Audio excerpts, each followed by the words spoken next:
Good evening, everybody. Welcome to this meeting of the Finance and Public Service Overview and Scrutiny Panel. First item on the agenda tonight is the evacuation procedure. A fire drill is not expected, so if the alarm sounds, please evacuate the building quickly and calmly. Please use the stairs, do not use the lifts. Once out of the building, please gather outside the Virgin Money building, the Yorkshire Bank in Old Money, on the opposite side of the road. Exit by the door that you entered the room or by the fire exits, which are clearly indicated by the standard green fire exit signs. If you need any assistance in evacuating the building, please make yourself known to a member of staff. The meeting is being live streamed and recorded for future publication on the Council's website.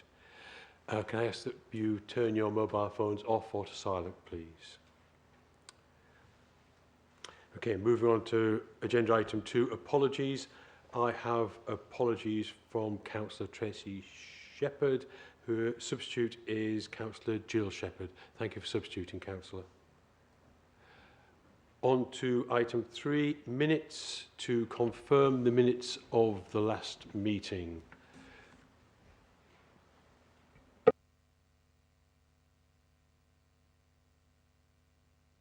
Seconded, Councillor Beetham. Everybody okay with that?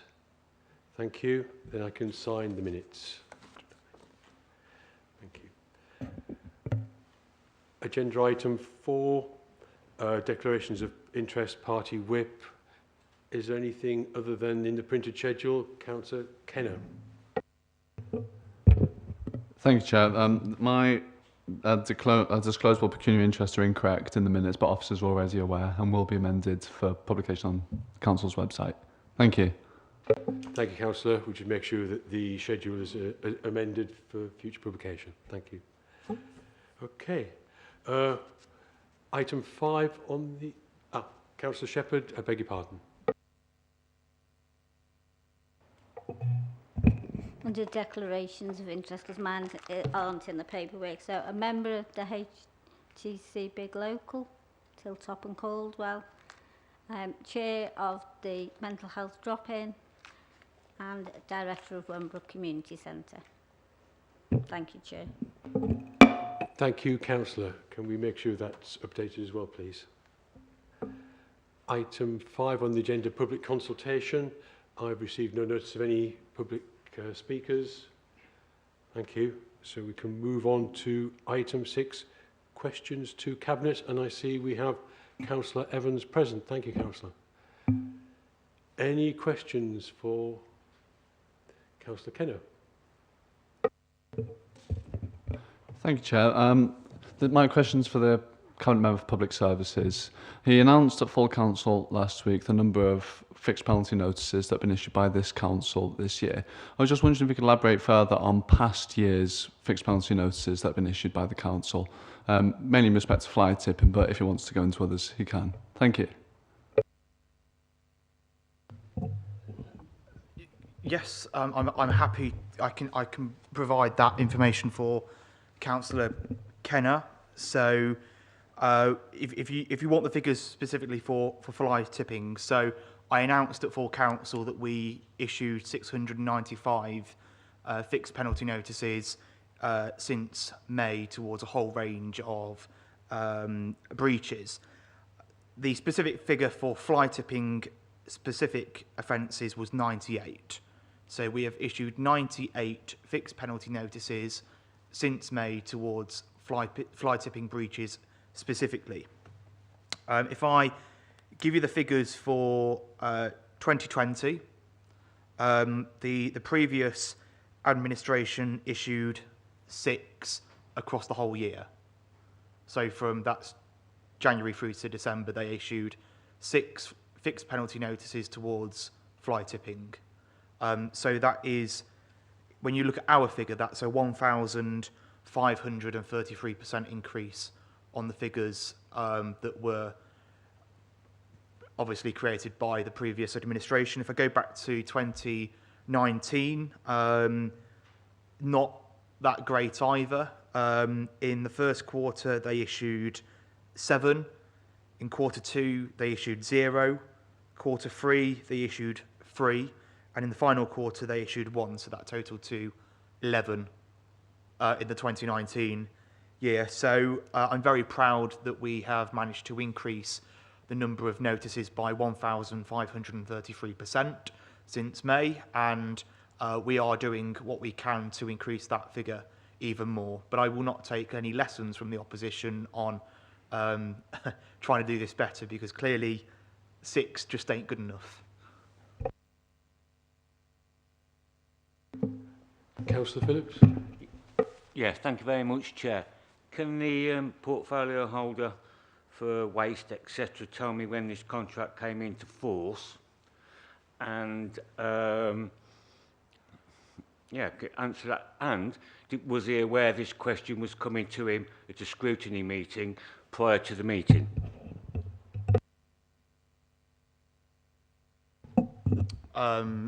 No, I wasn't aware that the question was coming to me. Well, actually, I thought the question was going to come from Councillor Shepherd, because I've been made aware that Councillor Shepherd has requested the data. So I thought that's who was going to ask the question. So I was a bit surprised by Councillor Kenner's question. That said, in relation to the statement issued by Councillor Watkins during the weekend, I did notice that someone commented on your Facebook page the question that Councillor Kenner has just asked, and maybe he saw it on Facebook, asking how many fixed penalty notices were issued by the previous Labour administration, and there was no response to that answer.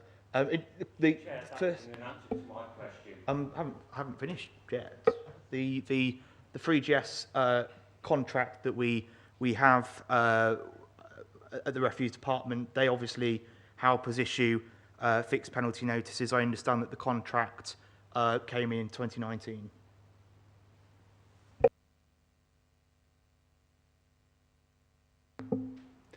Councillor Sargent. Thank you. I do apologise. I've got a horrendous head cold. I have tested, so I haven't got COVID, but I am feeling really rough, so I do apologise. Mine isn't a question, it's more of a statement to say thank you, because I have been dealing with all the grants from the councils all over the country for the business that I work in, and Nuneaton and Bedworth were paid quicker, more helpful than anybody else, so I would like that passed on to the officers. I know some of them were brought in to do this, but they definitely helped small businesses when the grant money hit their banks extremely quickly. I'm talking of 7 days. So it was great. I've been chasing some for 4 months. So, when you've got a small business, and I know lots of people watching with small businesses, most people that I've spoken to have said that it was paid very quickly. So I'd like that passed on to the relevant people, please. Thank you. Councillor Wilson, you want to say? Thank you, Chair. I've attended in place of Councillor Croft because he is currently in isolation, and I am clear of COVID, but I am still recovering, as you might be able to tell from the voice. I thank Councillor Sargent for her comments. One of the things that we picked up on when we first took control was the fact that we had to get all the money out of the door quite quickly to comply with the new government guidelines which came out, which said we needed to spend it all by the end of July, so that we could qualify for the next round of top-up funding. And I know that Councillor Croft and the Finance Department were working flat out to try and get the money out as quickly as possible, so that we got it into the pockets of those who needed it most, but also so that we could qualify for the next round of funding, which I'm pleased to report we have actually received, because we did get the money out on time. I think it was £706,000, and we are already working on how we can get that out the door as quickly as possible. So a lot done, but a lot more still to do, and that will be coming to a future cabinet as soon as we've got the paperwork all written up. So thank you, Councillor Sargent, for your observation. It is appreciated for the officers. Councillor Shepherd.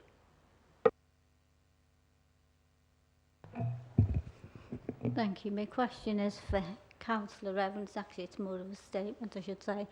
I was surprised that my name was mentioned while he was answering somebody else's question, but I think this council is an open council, and actually any member in this chamber can ask for any data they so wish.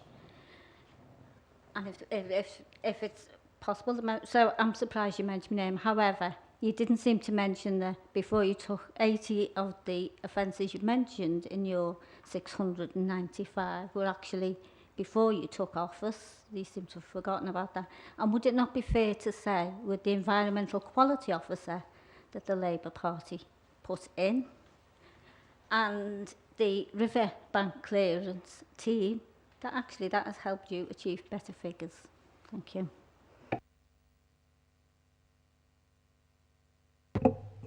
Well, the riverbank, the river clearance team based at Gresham Road have done a very good job. Yeah, I can't. That was a very good step that the previous council took. They have, I think, collected 6 tons of rubbish in the River Anchor this summer, and perhaps this panel might want to put on record their thanks to the team in question for what they've done. This council is open. Any member is entitled to data and statistics, and that's obviously, yeah, absolutely, you're more than welcome to access that data. Can Councillor Shepherd, there is a question that I've missed. If Councillor Shepherd could repeat that, I do apologise, I've missed it off. Councillor Shepherd, you said it was more of a statement. Does the answer given so far answer the statement that you had made, or is there a further point? I also mentioned the work of the environmental quality officer that was put in under the Labour administration. Councillor Evans, do you have any comment to make on that? The environmental quality officer was part of the 2019 budget that was passed by the council.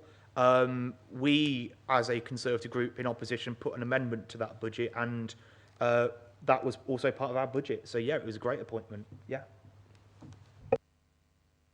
Can I just ask that we do record the thanks that were mentioned in respect to the River Anchor team, please? Any further questions? Thank you. That's great. Thank you. In which case we shall move on to item number 7. Do we have the report to present? Yes, Chair, I'll start on this report. So the first thing to say, Chair, is what I intend to do is just to bring members' attention to the pages within the integrated performance report that relate to this OSP. So in terms of that really commences on page 25 of the papers, which is rent allowance and rent rebates there, and members will note we have a smiley face there. And then the next of the performance indicators is on page 27, collection of business rates, and again a smiley face is there. And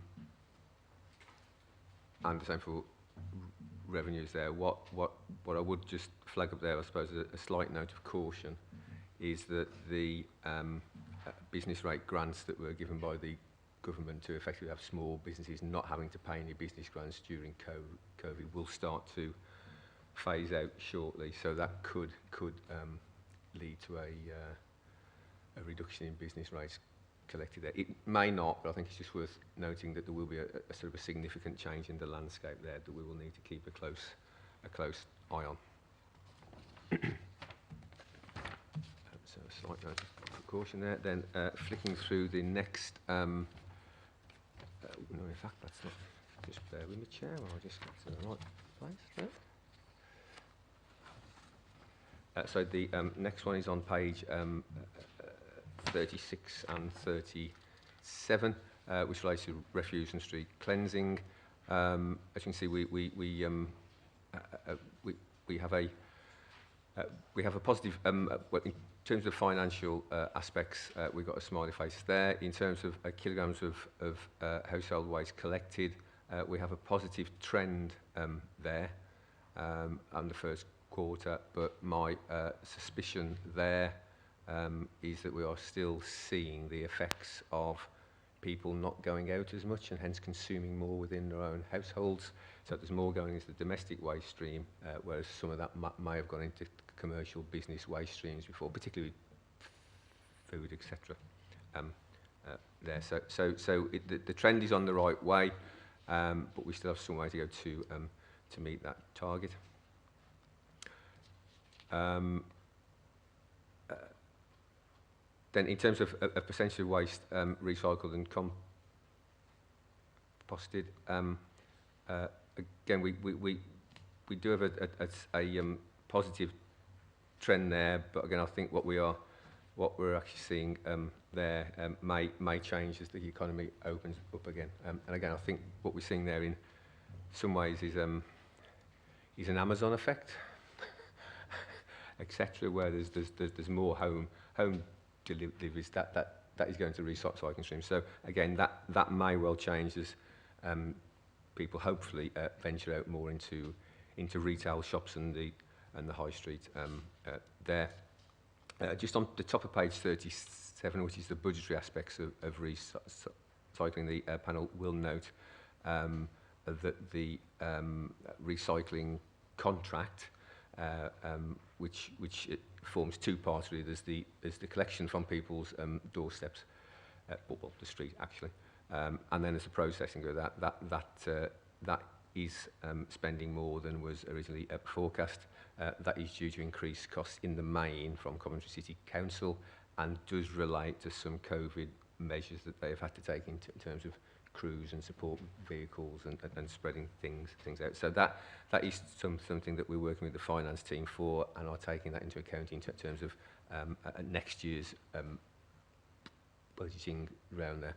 And then the other related aspect of that increase in costs is that there are quite simply more households to collect from. As the borough grows and we have more domestic dwellings, there's more to collect, more doors to collect from, and that inevitably has an increase in cost. But again, just to say that we are taking account of that and are in discussions with the cabinet member, in fact both cabinet members that should be here, and the leader actually, as to how we incorporate that correctly into the next year's budget. The next item I bring attention to is on page 38, which is the Civic Hall. There's obviously no data whatsoever on council promoted shows or any other promoted shows because members are acutely aware that we are currently assisting colleagues in the NHS in making that available to do the very important job of vaccinations. But in terms of the financial situation, because we are receiving an income for that, that is benefiting the bottom line of the council there. So in terms of that first part of the strategic performance report, Chair, there were the things that I wanted to bring attention to, and you'll note the vast majority that those are on a positive trend and with smiley faces. Thank you. Obviously, any questions on that bit, perhaps I'd take that and then move on. Any member any questions on this part of the report? Councillor Beetham. So just two questions, and that is under the processing of benefits claims on page 25. I was wondering what benefits are currently being processed. Is it such as legacy housing benefit, free school meals, council tax support? So it will primarily be housing benefit and some council tax support. We don't get involved in free school meals. That's a county council function. So it's effectively those two there and universal credit as well. But mostly it's housing benefits that relates to.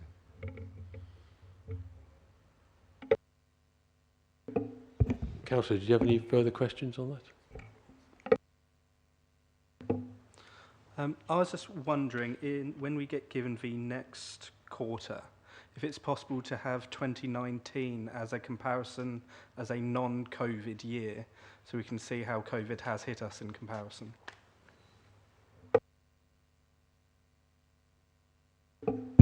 Yes, we'll make sure that happens. Any further questions? Councillor Shepherd.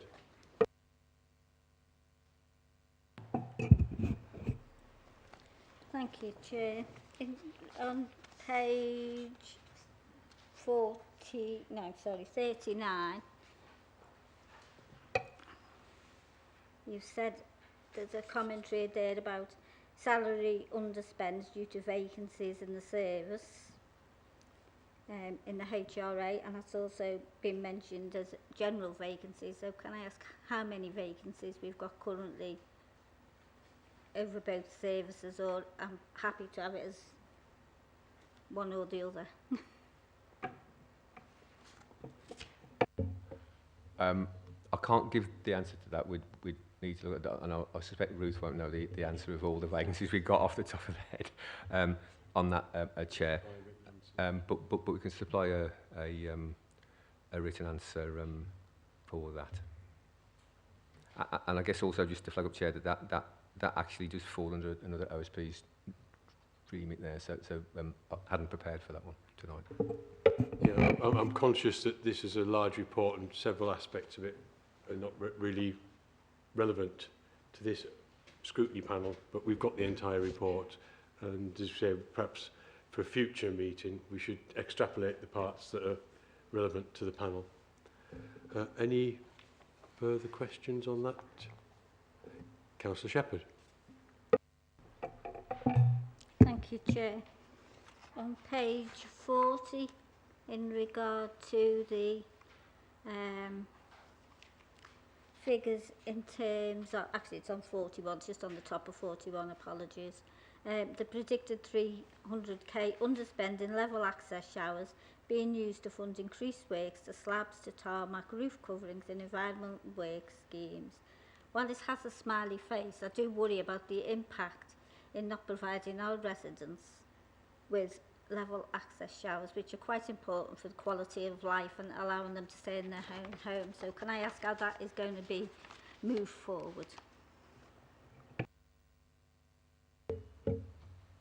Okay, thank you, Chair. Again, I'll have to provide a written answer on that. Get Dawn Dawson to provide a written answer to that, because that is a housing issue. Okay. Thank you, Chair. Councillor Beat. So just on page 40, so just one before that one, it mentions about difficult to let properties, and I was wondering if these could be used as short-term options instead of perhaps a B&B, which we pay out for. Just wondering. I can give an answer to that. Again, just flagging up that that's a housing matter and not within the remit of this OSP. But an awful lot of the difficult to lets are effectively bed sits in sheltered schemes. So small units, so they're not particularly appropriate for if we've got families who need accommodation, or really if it's young people. Sort of quite often, very young people and very old people don't mix terribly well. You just perhaps need to think about half past 4 on a Christmas day when the kids are running around Granny's feet, and so that's one of the difficulties that we have in making use of those difficult to let properties to deal with homelessness issues. I noticed Councillor Evans was indicating he has some additional information to add to that, Councillor, so I'll bring him in at this point. Just adding to what the Chief Executive has rightfully said, I would make the point that we currently have the lowest number of voids in the housing stock for quite some time, and I know if Councillor Golby was here this evening, she would make the point that she is currently doing some sort of review into what sheltered accommodation we have, where there's gaps, where we're struggling to get people into specific accommodation, and is there a possibility that we can reclassify some of those complexes to try and bring down that figure? Because you're right, we are spending an awful amount of money on B&Bs, but if we've already got the housing stock there that we can't utilise, it's a bit pointless, isn't it? So I just wanted to add that, Chair. Thank you, Councillor. Any additional questions? do you want to move on to the next part of the report? Thank you, Chair. So the next part of the report, which starts on page 43, is the strategic risk register. So in terms of the total number of live risks on that register at the moment, members will see there are 3 with a net red, 6 at net amber and 9 at net green. So concentrating on the 3 net red ones, which are risk 1, risk 4 and risk 20, all of those, and particularly risk 4 and risk 20, are significantly influenced by external factors that the Borough Council has very little ability to directly influence. And for example, the pandemic, we will know that that's affected all councils, all sectors of the economy there. In terms of R1, which is the potential to provide adequate accommodation, that is again, that I'll sort of flag up that is a national issue, but I'm sure if Councillor Golby was here, she would explain that the work that is taking place to ensure that we're matching the supply of housing within the borough as best as we can to the needs of that, but also flag up that homelessness for us, as with other parts of the country, continues to be a major issue that we're working extremely hard to address there. So that was all I really wanted to flag up, Chair, was that those 3 risks that are red are very significant ones with significant external influences on them. So move on to any questions on this aspect or this part of the report, if anybody has any questions. No. Would you like to move on to Thank you, Chair. remainder? Thank you, Chair. Yeah, so moving on to Appendix C, which is commented on page 108. So on page 109, there's a number of bullet points there, and just to flag up there that this actual report was considered by Cabinet at its last meeting in terms of the points up there. So there are a number of positive aspects there. Perhaps the one I'd particularly bring out is the third bullet point up from the bottom of page 109 there, which is the percentage of invoices paid on time, 98.36%, which is extremely good performance. And we particularly focus on making sure we pay small and medium enterprises their invoices as quick as we can, and as I'm sure all members will know, that cash flow is absolutely vital to those. Collection being lower than we would like, that is not to be, that's no great surprise, and we're not alone in that. And again, the effects of the pandemic are hitting people up and down the country, but we do work very hard with our financial inclusion officers to try and work to make sure people pay the rent they're due, and also perhaps most crucially do all we can to keep the roof over their head on that one. And then the other 4 bullet points there all really relate to staff and staffing issues. The 4th bullet point, agency spend, that is higher. That reflects a couple of things there. We have some specific posts that are funded by additional monies we've received from the government in various ways. So that's a very positive agency spend, because we've got people doing things that we wouldn't normally do, and they're paid for. But then we've also got some issues with not being able to recruit to certain posts, and that is leading to an agency spend. Now the Cabinet member, Councillor Croft, who would normally be here, is leading a piece of work on looking at our recruitment and retention, and he's working very closely with Ruth on that. So that's an issue that both management team and the Cabinet are acutely aware that we need to make progress on. And that, I'm sure, will form a major part of the newly constituted Employment Committee's work programme. So that's all I wanted to say on that, Chair. Thank you. Do we have any questions on this part of the report? Councillor Clark. Sorry. Thank you, Chair. Yeah, just briefly, you mentioned about the rent collection, 94.5%. Obviously, COVID has had a major impact on that.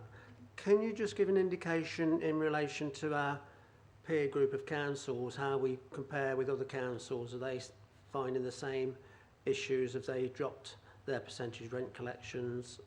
What's the situation there, please? Yes, Chair.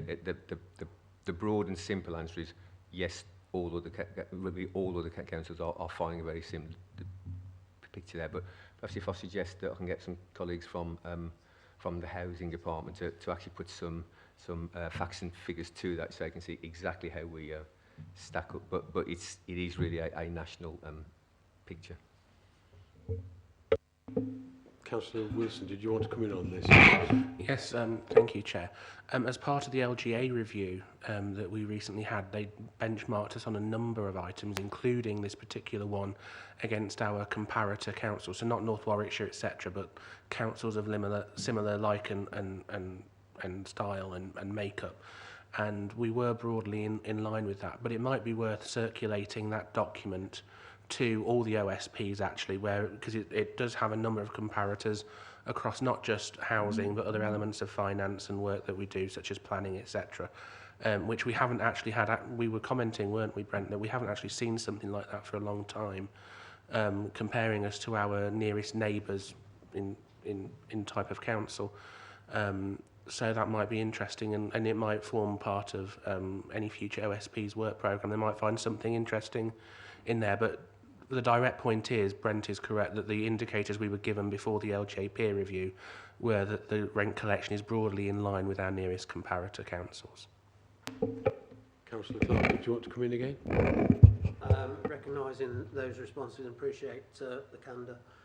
Just in relation to that, could we also, as Councillor Beetham pointed out earlier, can we have a comparison pre-COVID as well, please, in that information? Because I think it would be useful to know how we're levelling out as we come out of COVID.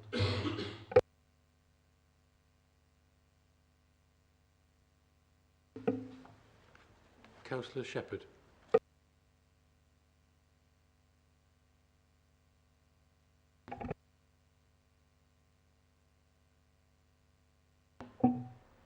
That's it. Thank you, Chair.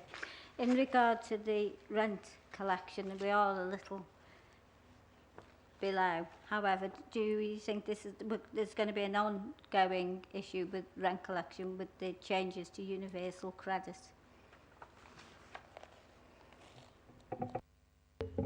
I think there's potential for that, Chair. I wouldn't like to pretend I've got a crystal ball that's that accurate, but I think there's every potential for that to occur, and something that we'll need to very closely monitor. If there are no more questions, I think we can move on to the next part, the final part, this massive report. Yes, Chair.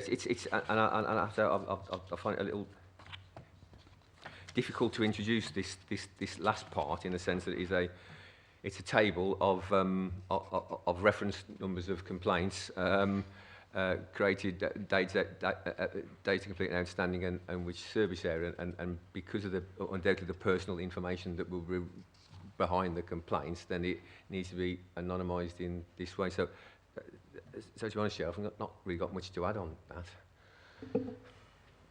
Any questions on this aspect? If not, we can move on to Councillor Kenner. Appendix D. Thank you, Chair. Just what page am I on? Page 130, where it just goes into the benchmarking data for sickness. I noticed that Nuneaton Bedworth's Borough Council's top reason for absence is mental health. Oh, sorry, am I on the wrong part? I think, yeah, right, we're doing Appendix D of the current item. Sorry, looked ahead too far, but you know what's coming now. Jumping the gun. Brace yourself. Right, if there are no more questions on that, I think we can move on to item 8 then in the agenda, which is up to you if you'd like to present the report. Thank you, Chair. Good evening, councillors. So the report details the managing attendance data.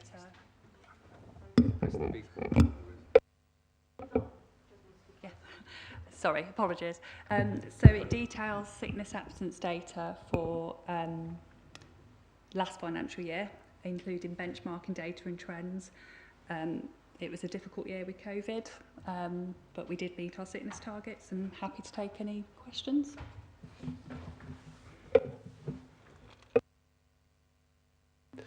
Okay. I'm assuming everybody's had a chance to read this report, so if there's any questions, I'd like to take them now, please.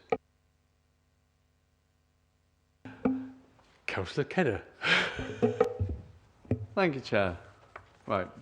So Nuneaton Bedworth Borough Council's top reason for absence is mental health. I'm just aware that quite a lot of local national government institutions have support networks in place in the office for members of staff. Do Nuneaton Bedworth or the BBC have those in place, and do staff use them? Are they freely accessible? Do every staff member know where to go to get the support that they need? Thank you. Thank you, Councillor. I can confirm we have an employee assistance programme in place that is well accessed by employees. That was launched earlier this year. Prior to that, we would refer to counselling and also make use of Able Futures. We also have recently set up a mental health working group, which is made up of employees, with a view that potentially they will become our mental health first aiders. I've got Councillor Beetham ready to come in, but Councillor Evans, did you want to make a contribution here? Yeah, I did. Further to what Ruth Bartlett has just said, I know that through Douter, which is our online training platform, there are some courses on there for our employees and councillors as well, if you are interested. So there's one on handling workplace stress. There's one called 5 Steps to Mental Wellbeing. And there's one on mindfulness wellbeing as well. And what I would say is a bit of a shout out here to one of my own officers, Ricky Casserly, who's in the licensing department, who I think is sort of our mental health champion here at Nuneaton and Bedworth. He's doing a lot of great work, and if councillors do have suggestions on how we can help our employees' mental health, then if we can take those to Ricky in licensing, that would be really helpful. Thank you for that, Councillor Evans. Councillor Beetham. Right, just a few questions. First of all, is the days until the return to work working days or 5 weekdays, including weekends?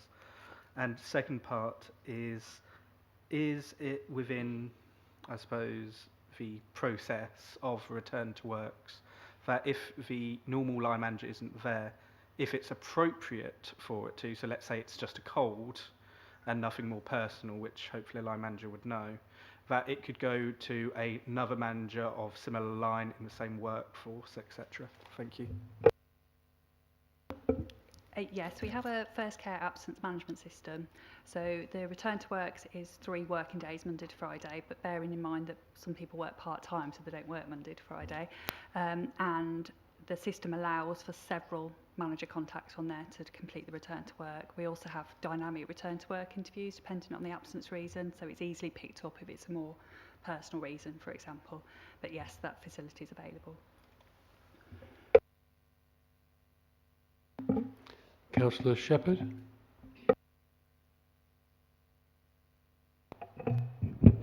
Thank you, Chair. It's really mainly a shout out to Ruth and her team, because I know during COVID the wellness emails that were coming out and the support that were offered to staff was second to none. So I thank you for that. Thank you, Councillor. Anything else? Well, the recommendation on this is we note this report, we consider it duly noted and move on. Thank you. So we now come to item 9, which is a verbal update on the Changing Places programme. Jonathan. Thank you, Chair. Good evening, councillors. Just a brief update on the Changing Places facilities. Central Government has announced a £30 million pot to help local authorities substantially increase the number of changing places toilets. Changing places toilets are large, accessible toilets for the severely disabled, with equipment such as hoists, privacy screens, adult changing benches and spaces for carers. District councils can now opt in to receive a portion of this funding based on the need to install facilities in their communities and help more residents enjoy worry-free days out. The initiative is supported by Muscular Dystrophy UK and has been designed on feedback and engagement through the largest consultation to date of users of changing places facilities. Whilst retail settings have been historically the most common place where users have used changing places facilities, having days out, taking and enjoying leisure sports activities and going shopping are the top activities that the presence of changing places have allowed people to do. Respondents also valued having days out most because of having changing places facilities. Country parks, open spaces, tourism attractions and transport networks are the top 3 locations respondents would like to see more provision in the future. Local authorities have been invited to lodge an expression of interest in this programme by the 26th of September to receive funding. An application has been prepared on behalf of this authority, which is based on the feedback and engagement conducted as part of the funding programme, which identified the importance of using changing places facilities to aid days out, enjoying leisure and sports activities. As such, it is proposed that we put in an application for both Nuneaton and Bedworth based around our leisure and green space areas. We are proposing that we will look at using modular units adjacent to areas in Bedworth Miners Welfare Park and the Mayor Cafe, and a modular unit adjacent to the Pringles Leisure Centre and Pringles Stadium. These pod units are purpose-built, changing places facilities, so they're the correct size, correct facilities, and meet the relevant standards associated with changing places facilities. The pods are also easy to install compared to converting existing premises, and obviously quicker for us to look at getting them into place as well. The cost of these pods is around sort of £50,000 a piece, so our application will be in the realms of £100,000 from the £30 million fund that is available. We hope that we can, if successful, we can put in a full application and look to implement pod units into our leisure and green spaces quite quickly in terms of potentially 2022 financial year. Thank you, Chair. Thank you. Thank you for that report. And I have already a couple of people indicated. So, Councillor Clark, you indicated first. Thank you, Chair. Thank you, Jonathan, for the report. Just a couple of points. Obviously, with transforming Nuneaton, and I appreciate this report that you've given us today specifically relates to leisure more so than anything else, but obviously transforming Nuneaton going forward, there's going to be a lot of development in and around the town, as there will be with transforming Bedworth as that comes forward. Is there opportunity to bid for funding to enable these changing places to be incorporated into any new developments that are coming along? Is there a requirement within the planning to look at those needs to ensure that they are delivered for both Nuneaton and Bedworth and Bulkington if appropriate?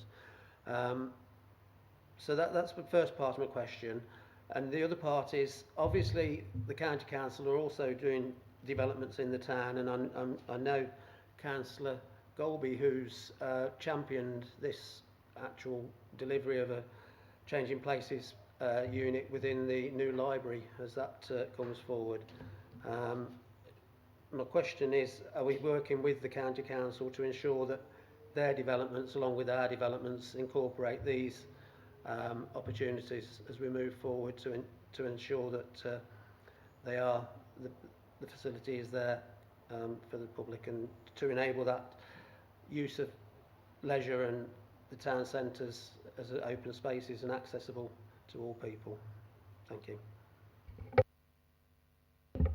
Yes, happy to answer those questions. In terms of the planning regulations, those have been amended and were changed actually at the beginning of 2021, where the majority now of particularly large public buildings have to consider the provision of changing places facilities within them.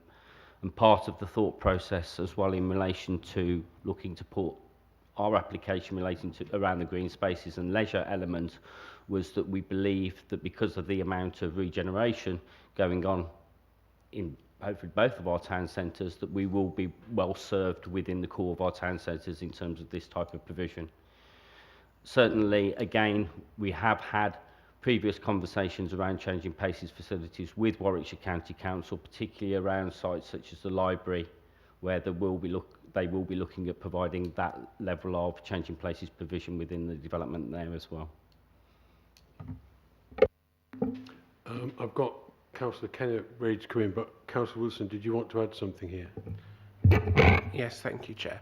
I have, as portfolio holder, had a conversation with Dawn Dawson about changing places and transforming Nuneaton in particular, to see whether we can investigate using the regeneration in Abbey Street for a potential site for a changing places unit, knowing that the County Council work will be focusing on the library and business startup centre at one end of town. It makes sense for us to try and investigate, because of the special needs of these people who would need to use these facilities. Trying to get them from one end of town to the other could be quite a complicated endeavour. So we're trying to see whether, as part of the wider planning works we're doing with Abbey Street, whether we can incorporate a change in places facility in there as part of that. And also with the museum, part of the works which will be done as part of transforming Nuneaton and upgrading the museum will also include a changing places facility within the museum once it's upgraded. So we are looking at proactively at where we can put these things, and I have had discussions with officers about this with my regeneration hat on. Councillor Kenner, you wish to ask a question? I'll come to Councillor Clark after that. Thank you, Chair. My question might just be based on semantics, but just so I understand on it. So at the very beginning of your report, you used the word opt-in when it comes to the £30 million fund. So is there a guarantee of an authority applying again an amount of money if it is an opt-in, or is it a pure application where you could get all your applications, some of it, or just none of it at all? Thank you. At this moment in time, it's an expression of interest, so we're opting in to say that we would like to receive funding if it's available. I think reading through the paperwork, the way that it's worded is that pretty much every authority will have the option of at least getting funding for one venue. But obviously, once that's decided, they will come back and want us to submit a full application for one or both of the sites if successful. Do you want to come in on this, Brent? Yeah. Thank you, Chair. Just to add a couple of things to what Jonathan said there, that we've been particularly careful to listen to the feedback from webinars about focusing on outdoor spaces and parks and recreation. So that's why we've been particularly mindful of the two locations we're aiming for, because it seems to me it will probably be a competitive process to a large extent. So if you pay, it's a bit like if you pay attention to your teacher in terms of what they tell you and you put that in your homework, you're more likely to get a good mark. So we have been particularly careful to take account of that feedback there. And then I guess just for completeness, really, just to flag up that in terms of Bedworth, as part of the plans for the new leisure centre in Council Evans will be absolutely aware of this. Then there will be a changing places a facility in that. So if you think of the Miners Welfare Park, what we're aiming to do there is to have one facility at the top end of the park and one at the bottom end of the park, if I've got my north and south right. But anyway, both ends of the park. Within it is north and south, isn't it? But again, so again, it was thinking about getting that, minimising the travel distance wherever someone is in the park to get to that. Thanks, Chair. Okay, Councillor Clark, you had further point or question? Well, just one further point, and you mentioned about in relation to the ones that we were applying for, that they potentially may be pod type of deliveries. What I'm particularly mindful of is that we also ensure that where we do our constructing developments, that they are included within the build rather than stand alone, stand aside, and are actually, you know, seen to be add-ons rather they're incorporated. And I think that's something we need to ensure that going forward that we ensure we do as a as a borough council in any of our delivery with Nuneaton and Bedworth and the transforming programme. Thank you. Thanks, Chair.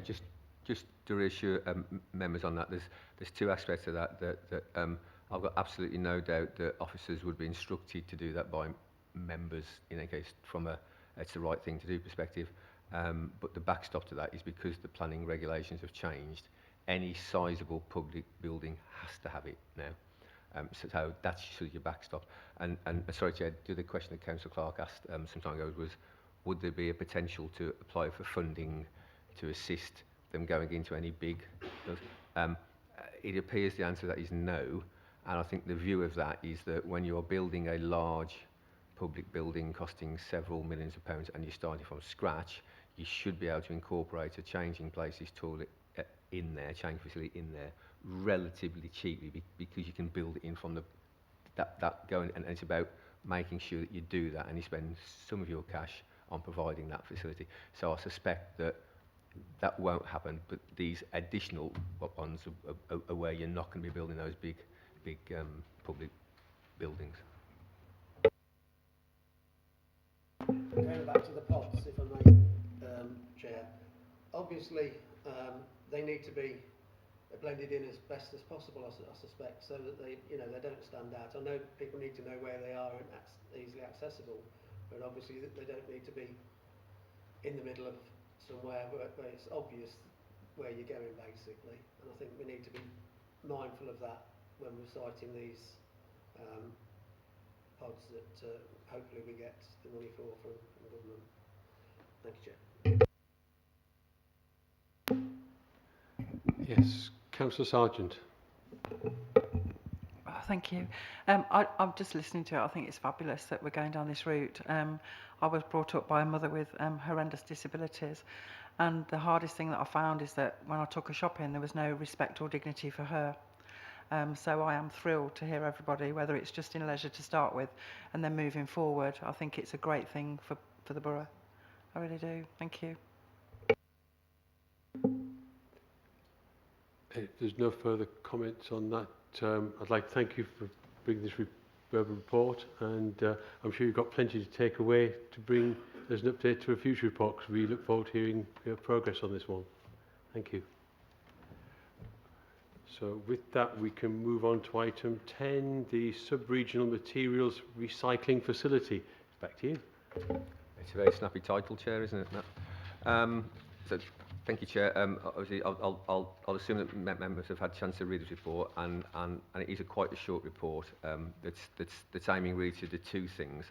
Firstly, is to give a brief history of of how we got to where we are, and I guess the fundamental aspect of that is that the partner councils were concerned a number of years ago that they were, I guess, open to the mercies to some extent of the market with materials recycling facilities run by the private sector, and what was clear is there was no consistency of price that each of us were paying, so that gave us concerns that it almost like the look of the drawer, at which point you went, to tender what price you got. And that also there were quite, or could be quite significant changes in where you physically needed to take the recycle that you collected. So in terms of your routing of your vehicles could change quite substantially, and in some instances quite large travel costs were being met by the councils. And also if you're having to move your recycler up to Cheshire or down to Cornwall or what have you, it's not terribly good for the carbon footprint and the whole aspect of climate change. So the councils have worked together for a number of years in trying to get a facility that they owned and controlled, and hence could have much better control over the costs, reduce the costs and have consistency of costs. The councils would be able to take the benefit, the direct benefit of selling that material on, and that helps reduce the cost there, and also to try and locate it in the most sensible place that minimise travel for all councils. So taking on those aspects, the location is in Coventry. It's next door to the waste to energy plant in Coventry and quite close to Whitley Depot in Coventry. So that's pretty central to the sub-region there. Obviously for Coventry you can't get closer than that, but for the rest of us it's pretty good as well.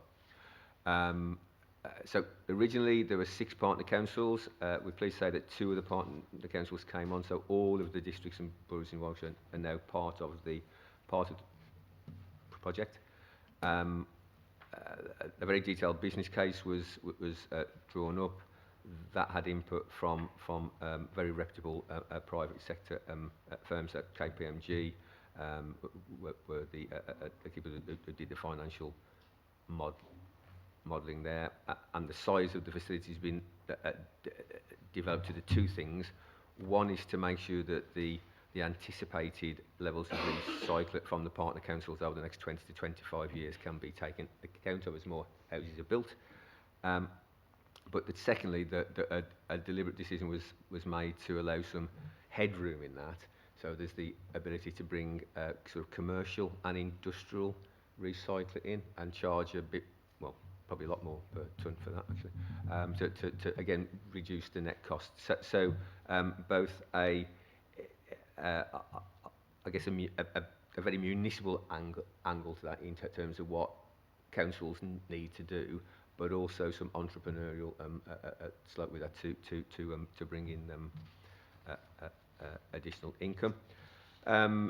So we are now so that's really the background to it. All of the councils took the decision to become partner councils.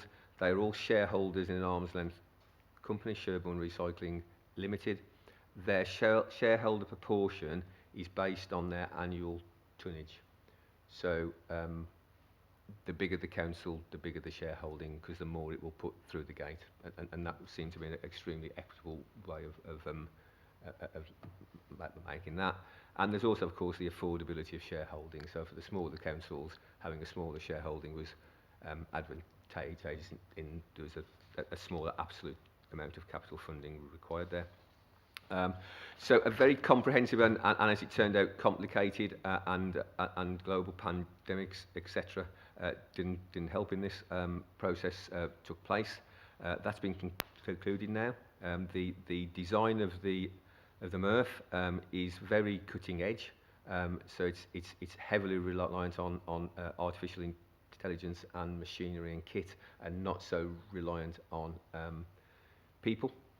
And that is really designed to give flexibility in being able to deal with different materials that go through that, and also absolute consistency. So, for example, in terms of plastics, if you've got Harry, Bill and Anne who are physically picking stuff with the curves, one plastic bottle might go past and they might think it's a certain type of plastic and put it in there. If it's not that certain type of plastic, that then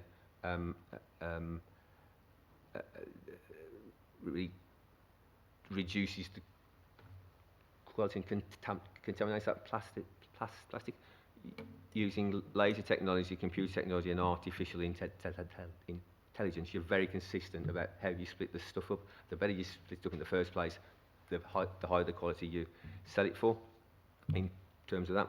And then the other, so that's one thing there. In terms of the whole life costing, it worked out quite significantly more cost effective over the long run to invest in that technology in the first place and reduce your labour costs to it. And then in terms of if there's a desire or a need to run the plant for longer, you've not got issues with human aspects of shift work. You just run your machines for longer periods of time there. So it will be, we believe, as one of the partner councils and all the partner councils, probably the most technologically advanced MRF in the country, in the UK, and will rival some of the things across Canada and Europe. So we are we are a partner council. We have a place on the board of the Sherborne Recycling Limited, which is the arm's length company. Probably of particular note for the scrutiny panel, there is a shareholders panel, which is made up of one councillor from each of the partner councils, and that shareholder panel will hold Sherborne Recycling to account in making sure it runs the company in an appropriate way, and that it provides the customer service that it has promised the partner councils, which in very simple terms is having the gates open when they say the gate's going to be open, and the kit working when it's going to work, and getting the things sorted to an extent you get the income that you want to do. I'm oversimplifying it, Chair, but they're the key things there. So Councillor Evans is our representative on the shareholder panel. At the moment, I am the representative on the board of Sherborne Recycling, but that will need to change given the senior management restructure that's taking place. So we are in the process, both Councillor Evans and I are in the process of passing information to Sherborne Recycling Limited to enable that to happen there. And really just to say that we are at the point now where the facility is being built, and so far everything is going to plan and nothing has gone wrong, and the foundations are in and it's all hunky-dory and okay at this point in time. So I think probably the fundamental aspects to look at for the Borough Council as a whole, and probably the scrutiny panel over the next 2 years or so, is that situation maintained? Does it keep on track in terms of physically building it and it becoming operational, and financially is it within the overall cost envelope? And that will be the crucial things for the next 2 years or so, and then it will then obviously move into an operational phase, at which point it'll be, is it open when it should be open, and does it do the job it's supposed to do?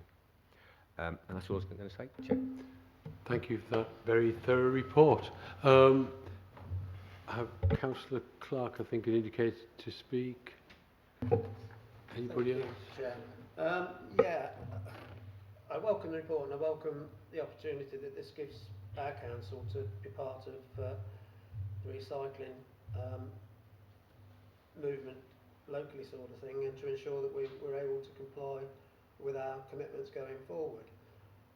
I note that initially there were five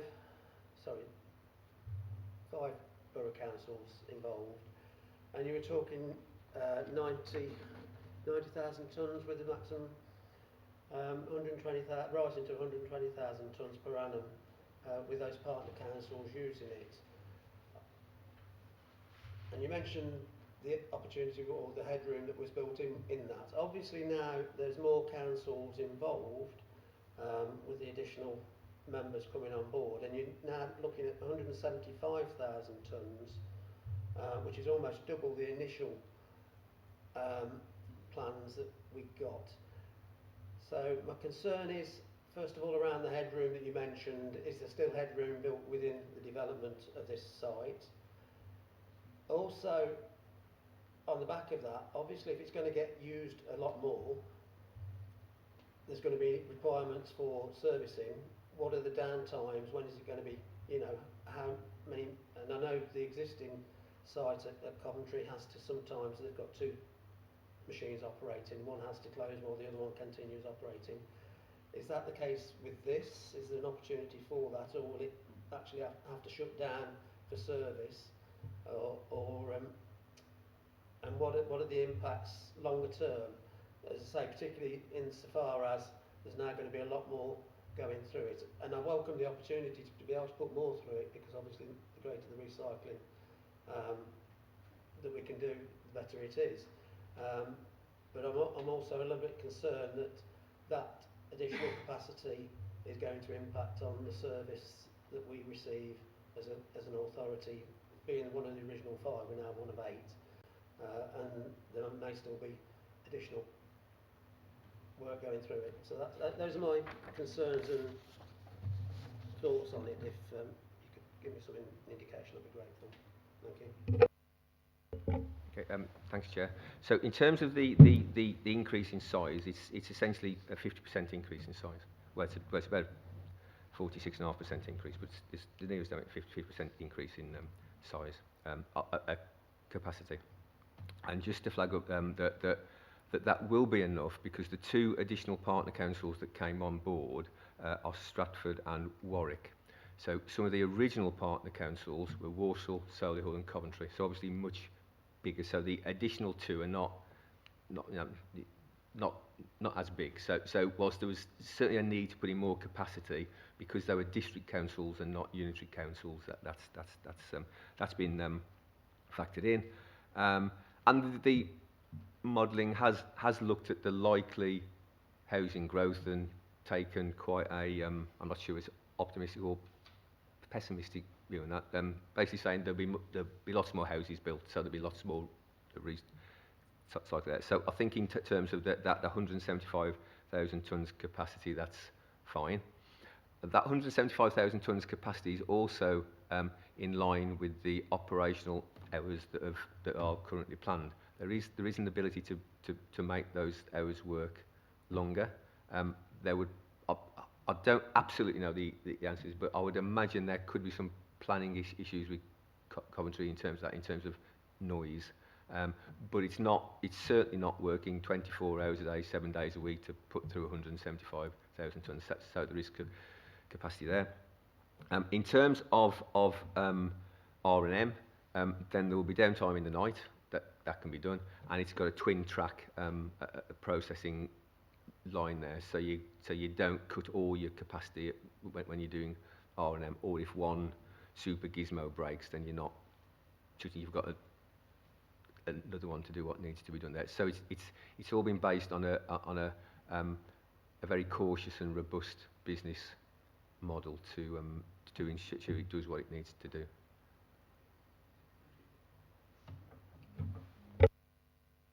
Any further questions on this one?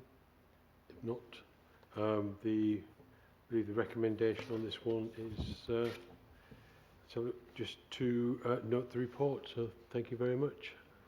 And that's brilliant. We can move on to item 11A and item 11B. I've agreed to a request from Mr. Margrave to defer these 2 items for personal reasons that meant he's unable to attend tonight. So we will be bringing those forward to a future panel, which takes us on to item 12, the forward plan, which I believe all members have had a chance to look at. Any comments or queries on the forward plan at all? Thank you, no. And then so we move on to item 13, the draft work programme. Once again, the same. All had a chance to look at this. So quite happy with that. Thank you very much. Then that concludes the business for this evening's meeting. I'd like to thank you all for your attendance and your participation, and to all the officers that have taken time to attend and contribute so fully. Thank you.